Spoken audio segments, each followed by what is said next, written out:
সাতক্ষীরা জেলায় শ্যামনগর উপজেলার প্রত্যন্ত উপকূলীয় গ্রাম সোনাখালী। এই গ্রামে পূর্ণিমা সরকারের বাড়িটি ২০২৪ সালের ঘূর্ণিঝড় রেমালে সম্পূর্ণ ভেঙে যায়। খুলনা জেলার কয়রা উপজেলায় সুন্দরবনের একেবারে কাছেই ছোট্ট একটি ঘরে বাস করে রূপবান। গেল বছর ঘূর্ণিঝড়ে তার হাঁস, মুরগি, ছাগল, ছোট সবজি ক্ষেত সবকিছুই ভেসে যায়। ঘরটিও আর বসবাসের উপযুক্ত থাকে না। কুড়িগ্রাম জেলার চিলমারী উপজেলায় আলেয়া বেগম সাম্প্রতিক বন্যায় একমাত্র ঘরটি হারিয়ে সর্বশান্ত হয়ে যায়। তবুও থেমে নেই প্রাকৃতিক দুর্যোগের সাথে লড়াই করা এবং জলবায়ু পরিবর্তনজনিত বিরূপ প্রভাব মোকাবেলা করে নারীর টিকে থাকার জীবন সংগ্রাম।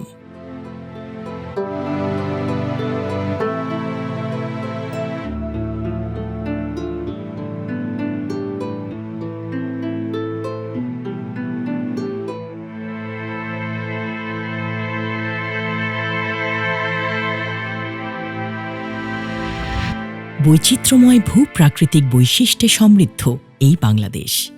তবে ভূপ্রাকৃতিক এই বৈচিত্র্যের মাঝেও বিশ্বব্যাপী উষ্ণতা বৃদ্ধি এবং জলবায়ু পরিবর্তনের প্রভাবে প্রতি বছর বৃদ্ধি পাচ্ছে ঘূর্ণিঝড়, বন্যা এবং খরার মতো প্রাকৃতিক দুর্যোগের সংখ্যা।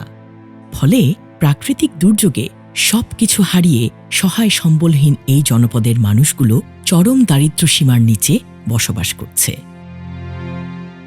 একই সাথে দক্ষিণাঞ্চলে লবণাক্ত জল প্রবেশ করাতে উর্বরতা হারাচ্ছে কৃষিজমি এবং উপকূল জুড়ে সৃষ্টি হয়েছে নিরাপদ পানীয় জলের তীব্র সংকট। জলবায়ু পরিবর্তনজনিত ঝুঁকিতে বসবাসরত এমন সব নারীদের ক্ষমতায়নের লক্ষ্যে স্থানীয় নারী নেতৃত্বাধীন সংগঠনগুলোকে সাথে নিয়ে ইউএন উইমেনের আর্থিক সহায়তায় মানুষের জন্য ফাউন্ডেশনের empower women for climate রেসিলিয়েন্ট societies phase 2 কাজ করে চলেছে। এই প্রকল্পের অধীনে নারীর দারিদ্র্যের মাত্রা ও সাম্প্রতিক প্রাকৃতিক দুর্যোগে ক্ষয়ক্ষতি বিবেচনায় কুড়িগ্রাম সদর ও চিলমারী উপজেলা, খুলনার কয়রা ও দাকব উপজেলা, সাতক্ষীরার শ্যামনগর উপজেলা, জামালপুরের ইসলামপুর ও দেওয়ানগঞ্জ উপজেলার মোট ৯৩৮ জন নারীকে বিভিন্ন সহায়তা প্রদান করা হয়। ২০২৪ সালে আমরা ৩ বার ফেস করেছি বন্যা, এবং এই বন্যায় নারীরা সবচেয়ে বেশি ভানারেবল অবস্থায় থাকে। আমরা চেষ্টা করি নারী প্রধান পরিবার, পরিত্যক্তা নারী, গর্ভবতী নারী যারা আছে তাদের জন্য কোন ধরনের কর্মসূচি নিলে তারা অন্ততপক্ষে এই দুর্যোগকালীন সময়ে নিজেদের নারীর মর্যাদা সুরক্ষার বিষয়টিকে খেয়াল করে থাকতে পারে। অবশ্যই এম্পাওয়ার প্রজেক্টের মাধ্যমে আমরা নারীর অর্থনৈতিক উন্নয়নের জন্য কাজ করছি। জামিলা খাতুন গৃহ পুনর্নির্মাণে প্রকল্পের অর্থ সহায়তা পেয়ে ঘূর্ণিঝড়ে ভেঙে যাওয়া ঘরটি ইতোমধ্যেই মেরামতের কাজ শেষ করতে পেরেছে। বস্তা দিছি, ওই যে পানির ধাক্কা নেকবেন না, ঘরে মাটি পানি উঠবেন না, উপায়ে দুগলে দিছি যাতে যেন বন্যের ধাক্কা লাগে না।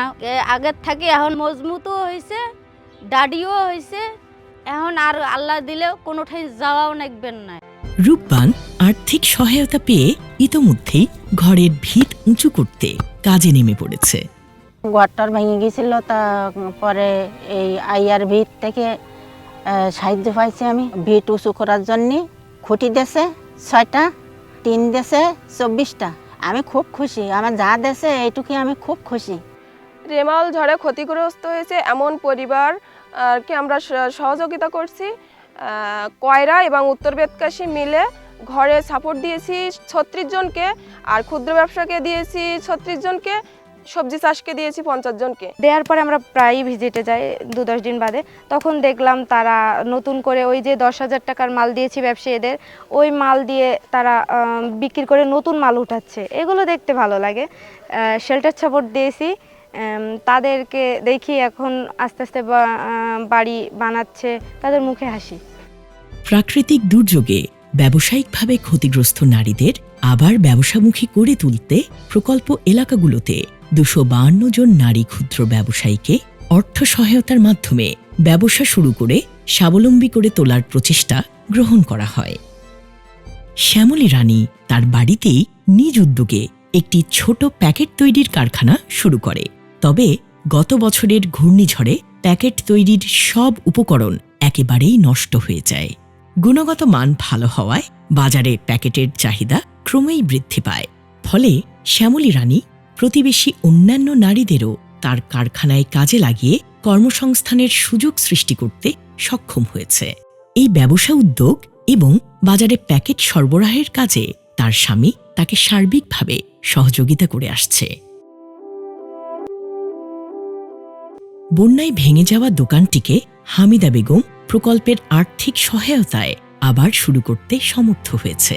কিছুদিনের মধ্যেই দোকানের আয় থেকে তার পরিবারের আর্থিক অবস্থার যথেষ্ট উন্নয়ন ঘটতে শুরু করে। আমি হাল ছাড়ি নাই, ওই যতটুকু ছিল ওইটুকু দিয়ে আমি আবার শুরু করছি। ইউএন ওমেন মানুষের জন্য ফাউন্ডেশন আর আফাত অফিস থেকে আমি 10,000 টাকা আপনাদের মাধ্যম থেকে আমি সহযোগিতা পাচ্ছি। পরবর্তী দুর্যোগ মোকাবেলার জন্য সে কিছু সঞ্চয়ও করতে পারছে। পরিবারের পুষ্টি চাহিদা এবং সবজি বিক্রির আয় থেকে অন্যান্য প্রয়োজন মেটানোর লক্ষ্যে 350 জন নারীদের মধ্যে নানা প্রকার সবজি বীজ বিতরণ করা হয়।